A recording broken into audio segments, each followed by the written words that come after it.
नमस्कार साथियों, आपका स्वागत है हमारे यूट्यूब चैनल में। और जैसा कि आपको पता है, हमने आपका डीएलएड प्रथम सेमेस्टर के लिए मैथ को स्टार्ट करा था, जिसके अंतर्गत हमने आपको जो ऑब्जेक्टिव टाइप क्वेश्चन है उनकी 7 वीडियो प्रोवाइड कराई थी। उसके बाद हमने अत लघु उत्तरी की 7 वीडियो दी थी आपको।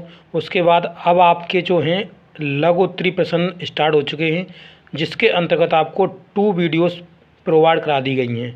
अगर आपने इनसे पहले ये एक भी वीडियो नहीं देखी हैं, ये जितनी वीडियो आपकी निकल चुकी हैं, अगर आपने नहीं देखी हैं तो आपको क्या करना है, आपको यूट्यूब में जाना है और यूट्यूब में जा कर के हमारे चैनल का नाम सर्च करना है बेसिक टू टॉप स्टडी। और वहीं पर आपको डीएलएड प्रथम सेमेस्टर के नाम से मैथ के एक प्लेलिस्ट मिल जाएगी आपको। उस प्लेलिस्ट में जाइए और प्लेलिस्ट में जा कर के आपको सभी वीडियो वहाँ पर देखने के लिए मिल जाएंगी। आप वहाँ से आसानी से देख सकते हैं उन वीडियोस को, क्योंकि मैंने यहाँ पे आपको डिटेल में डिस्कस कराया है, तो आपको वो वीडियो देखने चाहिए। आपको उनसे बहुत ही लाभ होगा और आप बहुत ज़्यादा अच्छे नंबर अपने एग्ज़ाम में ला सकते हैं। जैसे कि आपको पता है कि आपका जो एग्ज़ाम है 9 मई, 10 मई और 11 मई को होने वाला है 2022। ओके, जो आपके प्रथम सेमेस्टर के पेपर हैं वो होने वाले हैं। और आपको पता है कि आपको टाइम बिल्कुल नहीं मिलता है पेपरों की तैयारी के लिए, तो आपको पहले से ही तैयारी रखनी होगी आपको। जैसे कि आपको पता है अब आपके पास ज़्यादा समय नहीं है, लगभग 1 महीना ही रह गया है, तो आपको अच्छे से मेहनत करनी है और मैथ में अच्छे से अच्छे नंबर लाने हैं। आपको पता है 25 नंबर का मैथ आता है, जिसमें से आप मैक्सिमम नंबर ला सकते हैं, क्योंकि मैथ इतना इसमें कठिन नहीं आता है, एकदम सरल मैथ आता है, तो आप आसानी से अच्छे नंबर ला सकते हैं। चलिए आज का वीडियो स्टार्ट करेंगे। देखिए क्वेश्चन नंबर 1 में कहा हुआ है कि एक वृत्त की त्रिज्या 7 सेंटीमीटर है, उस वृत्त का क्षेत्रफल ज्ञात कीजिए और पाई का मान दिया है 22/7।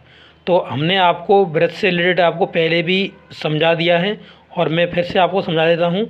जैसे मान लीजिए ये एक वृत्त बना है, एक ये वृत्त बना है और इसकी आपको हमने बताया था इसकी त्रिज्या क्या होती है। तो त्रिज्या होती है यहाँ से सेंटर से जो यहाँ परिधि तक की दूरी होती है, सेंटर से जो हमने केंद्र माना है और परिधि तक की दूरी है, यही हमारी आर है। और ये आर जो हमें दे रखी है उसने 7 सेंटीमीटर, 7 सेंटीमीटर इसने हमें आर दे दी है। और क्षेत्रफल पूछा है, तो वृत्त का क्षेत्रफल क्या होता है, तो वृत्त का क्षेत्रफल होता है पाई आर स्क्वायर। लिखेंगे वृत्त का क्षेत्रफल बराबर पाई आर स्क्वायर। इस तरीके से लिखने के नंबर मिलेंगे। ओके, ये अगर ऑब्जेक्टिव टाइप में आता है तो आप टिक मार दीजिए, बट यहाँ लिखने के नंबर आपको प्रोवाइड कराए जाते हैं, तो इसलिए आपको लिखना है। तो वृत्त का क्षेत्रफल बराबर पाई आर स्क्वायर, इस तरीके से लिखिए। इसके बाद यहाँ पर आपको पाई का देखो मान दे दिया 22/7 लगाना आपको, तो पाई का मान हमने 22/7 लगा दिया। और यहाँ पर आर 7 दी है, तो आर का स्क्वायर करना होगा ना, तो 7 × 7 2 बार हमने लिख लिया आर को। इस 7 से ये 7 कट गया। अब 7 का आप मल्टीपल इसमें करेंगे तो 22 सत्ते होता है 154, 154 सेंटीमीटर स्क्वायर हो जाएगा आपका, 154 सेंटीमीटर स्क्वायर। इस तरीके से आप वृत्त का क्षेत्रफल निकाल सकते हैं। चलिए आगे बढ़ते हैं। क्वेश्चन नंबर आपका 7, और क्वेश्चन नंबर 7 में देखिए क्या बोला है। इन्होंने कहा है कि एक आयताकार मैदान की लंबाई 15 मीटर है तथा चौड़ाई 10 मीटर है, तो मैदान का परिमाप और क्षेत्रफल निकालिए। आयताकार यानी ये रेक्टेंगल है, और रेक्टेंगल आप किस तरीके से बनाते हैं, देखिए इस तरीके से मैं एक रेक्टेंगल बना देता हूँ।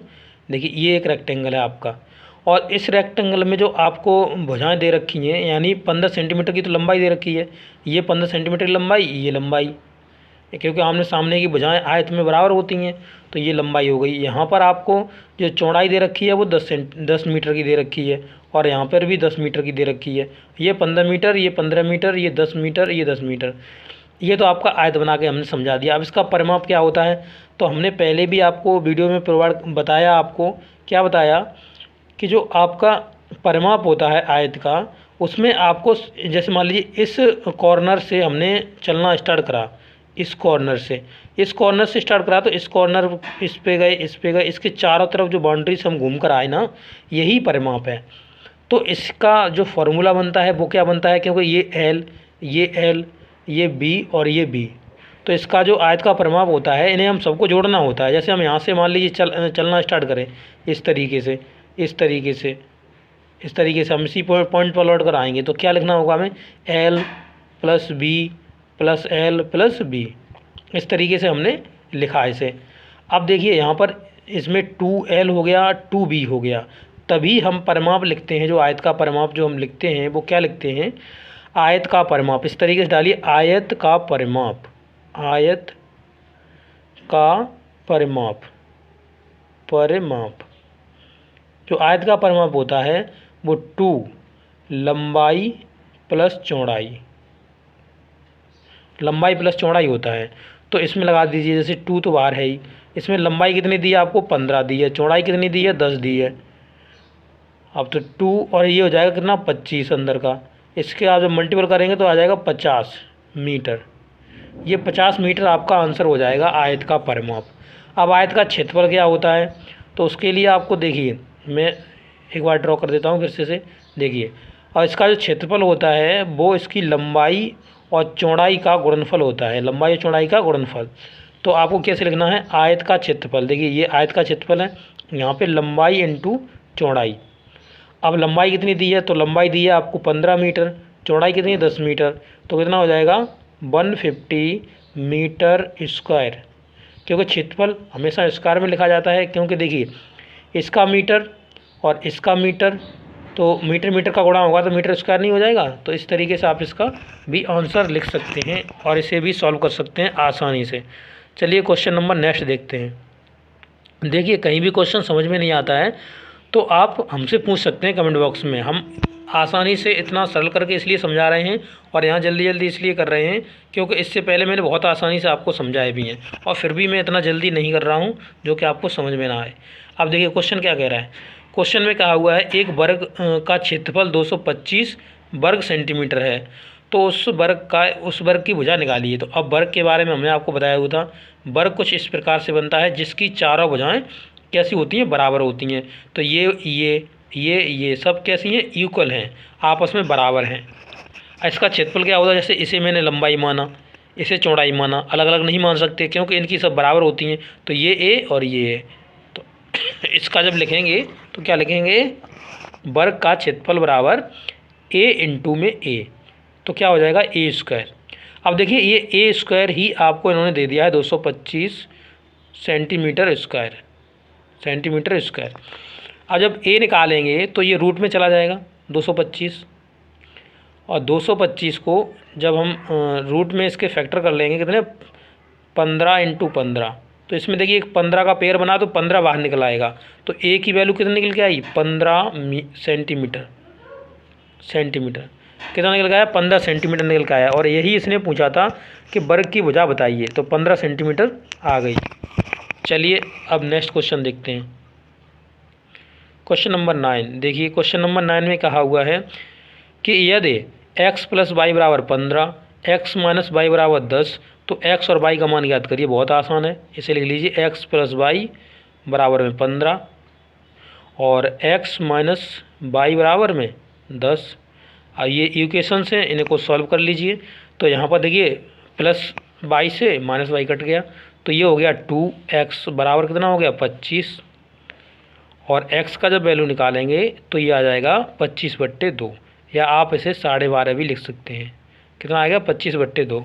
अब इसने पूछा है कि आप y का मान बताइए, तो किसी भी समीकरण में, चलो इस समीकरण में रख देता हूँ मैं। इस समीकरण को उठा के मैंने रखा तो 25/2 x की जगह रख दिया, ये x की जगह हमने 25/2 रख दिया, प्लस में y हमको पता नहीं, और बराबर में दिया है 15। अब ये जो इधर है ना, ये पोर्शन इस साइड से भेज देते हैं, ये प्लस का इधर था, उधर जाके माइनस का हो जाएगा। तो y बराबर लिख लेंगे इसे हम 15 माइनस 25/2। अब यहाँ पे एलसीएम ले लीजिए, एलसीएम लेंगे तो 2 एलसीएम हो जाएगा, और ये 15 दूनी 30, 30 माइनस का 25, कितना बचा, तो अब बचा 5। तो अब ये बचा 5/2, 5/2, 5 2 से भाग देंगे तो ये 2.5 आ जाएगा, यानी 5/2 लिख सकते हैं या ऐसे 2.5 लिख सकते हैं। तो ये आपके आंसर हो जाएंगे। चलिए अब नेक्स्ट क्वेश्चन देखते हैं। क्वेश्चन नंबर 10, और ये क्वेश्चन नंबर 10 में बोर्ड मास का यूज होगा, और बोर्ड मास का यूज होगा तो इसे हम पहले लिख लेते हैं। जैसे ये बड़ा कोष्टक लगा हुआ है, बड़ा कोष्टक 1/3 प्लस, अब ये छोटा कोष्टक लगा हुआ है 2/5 भागित 4/10 ये कोष्टक बंद, माइनस छोटा कोष्टक फिर से चालू, 3/4 भागित 9/8, ये छोटा कोष्टक बंद, फिर बड़ा कोष्टक बंद। तो हमने बोर्ड मास में बताया था सबसे पहले हमें छोटा कोष्टक सॉल्व करना होता है। अगर रेखा वाला कोष्टक है तो रेखा वाला पहले सॉल्व करिए, रेखा वाला इसमें दिया नहीं है तो छोटा कोष्टक हमें सॉल्व करना होता है। तो हम इन पोर्शन को सॉल्व कर लेते हैं। पहले इस पोर्शन को मैं सॉल्व कर देता हूँ। तो ये कितना है 3/4, इसको साइन को चेंज करेंगे, मल्टीपल में साइन को चेंज करेंगे तो ये उलट जाएगा। तो 8 कितना हो जाएगा 9 हो जाएगा। अब देखिए 3 त्रोके 9 और 4 से काटेंगे तो 2 बार, तो ये कितना आया 2/3। तो इधर का इस पोर्शन का पूरे का मान कितना है 2/3, तो माइनस का 2/3, माइनस का साइन लगा था माइनस का लगा दिया 2/3। इस पोर्शन को सॉल्व कर लेता हूँ अब मैं। तो इस पोर्शन को आपको लिख कर वहाँ पे करना है एक एक करके, ओके। यहाँ पर जगह थोड़ी कम है इसलिए मैं आपको यहीं पे समझा दे रहा हूँ। तो इसे 2/5 और इसे साइन को चेंज करेंगे तो इन्हें उल्टा देंगे, तो 10 ऊपर पहुँच जाएगा, 4 नीचे आ जाएगा।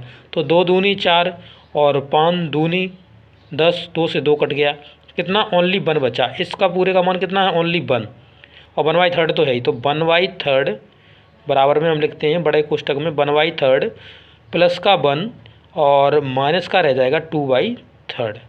ये आपका हुआ। अब इसे ही हम क्या करना है, इसे हमें सॉल्व करना है। अब सॉल्व करना है तो इसमें एलसीएम कितना हो जाएगा 3 एलसीएम हो जाएगा। इसके नीचे ही 1 मान लेते हैं, इसमें एलसीएम कितना हो जाएगा 3 हो जाएगा। तो बराबर में लिखिए टोटल का एलसीएम कितना है 3 है। ऊपर देखिए अब इसमें 3 से 3 कट जाएगा, 1 ही बचेगा। तो 1 प्लस में 3 हो जाएगा और माइनस में आपका 2 हो जाएगा। तो अब देखिए ये हो गया 4 और 4 में से 2 गया तो 2 बचा, तो 2/3 इसका आंसर हो जाएगा। कितना 2/3 इसका आंसर हो जाएगा। तो इस तरीके से इस क्वेश्चन को भी आप सॉल्व कर सकते हैं। कितना आएगा इसका 2/3, ओके। चलिए अब नेक्स्ट क्वेश्चन डिस्कस करते हैं। Question number 11। देखिए क्वेश्चन नंबर 11 में इन्होंने क्या कहा हुआ है। क्वेश्चन नंबर 11 में इन्होंने कहा है कि x + y बराबर में 6 और x × में y बराबर में 5, ओके। तो अब इसमें x और y का वैल्यू इन्होंने पूछा हुआ है कि x, y की वैल्यू बताओ। देखो एक तो अगर ये ऑब्जेक्टिव टाइप क्वेश्चन में पूछा जाता तो आप आसानी से इसे सॉल्व कर लेते, आसानी से इसका आंसर टिक मार देते। बट ये आपको ये लिखने के लिए आ रहा है तो आप लिखने का मैं तरीका बता दूंगा, आपको सॉल्व कर लेना है। मैं शॉर्ट में बता दे रहा हूँ इसे। देखिए अब यहाँ पर हम x की जगह क्या मान सकते हैं, जैसे मान लिया हमने यहाँ 1 मान लिया, y की जगह हमने 5 मान लिया, तो बराबर में कितना आ गया 6 आ गया। जोड़ने पर आना चाहिए 6। यहाँ पर अगर हम मल्टीप्लाई करेंगे 1 और 5 का वैल्यू रख के तो ये 5 ही आएगा। इस तरीके से सॉल्व हो गया। अब इसे हम चेंज भी तो कर सकते हैं, जैसे हम x की जगह 5 मान सकते हैं, y की जगह 1 मान सकते हैं, फिर भी बराबर में 6 आएगा। और यहाँ पर हम 5 × में 1 करेंगे फिर भी 5 आएगा। तो इनकी दोनों की वैल्यू क्या होगी, या तो 1 और 5 दोनों की वैल्यू होगी। y की वैल्यू भी 1 5 निकल के आएगी, 1 5, और x की वैल्यू निकल के आएगी 1 5। अब करेंगे कैसे वो मैं बता देता हूँ। देखिए लिखने के लिए आपको तरीका क्या है कि आपको यहाँ से x की वैल्यू निकाल लेनी है, x की वैल्यू। तो इसे 5/y लिख दोगे नहीं लिख दोगे, x की वैल्यू निकालोगे तो। अब यही वैल्यू इस समीकरण में पुट कर दीजिए x की जगह, तो 5/y प्लस में y बराबर 6। यहाँ से तो एक आधी समीकरण बनेगा आपका, एलसीएम ले लीजिए। तो 5 प्लस में हो जाएगा y² बराबर में 6 है और इसके नीचे में y माना है हमने, तो 1 का इधर हम क्रॉस मल्टीप्लाई करते हैं तो क्या हो जाएगा 5 प्लस में y² और बराबर में 6y को इधर लेकर आएंगे तो हम लिख देंगे इसे y² - 6y प्लस में 5 बराबर 0। अब इनके आप फैक्टर कर लीजिए। आप जैसे ही फैक्टर करेंगे तो आपको यही मान मिलेंगे 1 और 5, x और y दोनों के। इस तरीके से आप लिख कर लीजिए, आसानी से आपको द्विघाती समीकरण आता ही होगा, क्योंकि यहाँ पर मल्टीपल करने पर आपको 5 मिलना चाहिए और जोड़ने पर 6 मिलना चाहिए। तो ऐसे क्या फैक्टर इसके हो सकते हैं, चलिए मैं बता देता हूँ। जैसे y² माइनस का 6y और प्लस का 5 है बराबर में 0 है, तो ऐसे क्या हो सकते हैं फैक्टर 1 और 5 हो सकते हैं। क्या फैक्टर हो सकते हैं 1 और 5। तो इसे आप लिख सकते हैं y² माइनस कोष्टक हम लिख सकते हैं 5 प्लस में 1 बाहर y है और प्लस का 5 बराबर में 0। अब देखिए आपको क्या करना है, इसमें y² इधर से y गुणा करेगा तो ये हो जाएगा 5y माइनस का y प्लस का 5 बराबर में 0। अब इसमें से देखिए, इसमें ले लीजिए बाई कॉमन, इसमें से ले लीजिए 1 कॉमन। जब इसमें से बाई कॉमन लोगे तो क्या बचेगा, बाई माइनस का 5।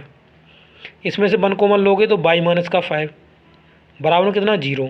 तो अब इसमें से बाई माइनस 5 ले लीजिए पूरे में से, तो बाई माइनस 5 एक हो जाएगा और एक हो जाएगा बाई माइनस 1 बराबर में कितना है, 0। तो बाई का वैल्यू निकालोगे तो कितना आएगा, 1 और 5। ऐसे ही x का वैल्यू भी आएगा। तो इस तरीके से आपको लिख के करना, जिससे कि आपको 2 नंबर आपके पूरे मिल सकें। ओके, तो इस वीडियो में इतना ही, और अगले वीडियो में हम आपको इससे आगे क्वेश्चन कराएंगे। तो आपको वीडियो कैसा लगा है आप ज़रूर बताइए, और अपने दोस्तों के साथ शेयर कर दीजिए अगर आपको वीडियो अच्छा लगा है तो। Thank you for watching this video. Have a nice day.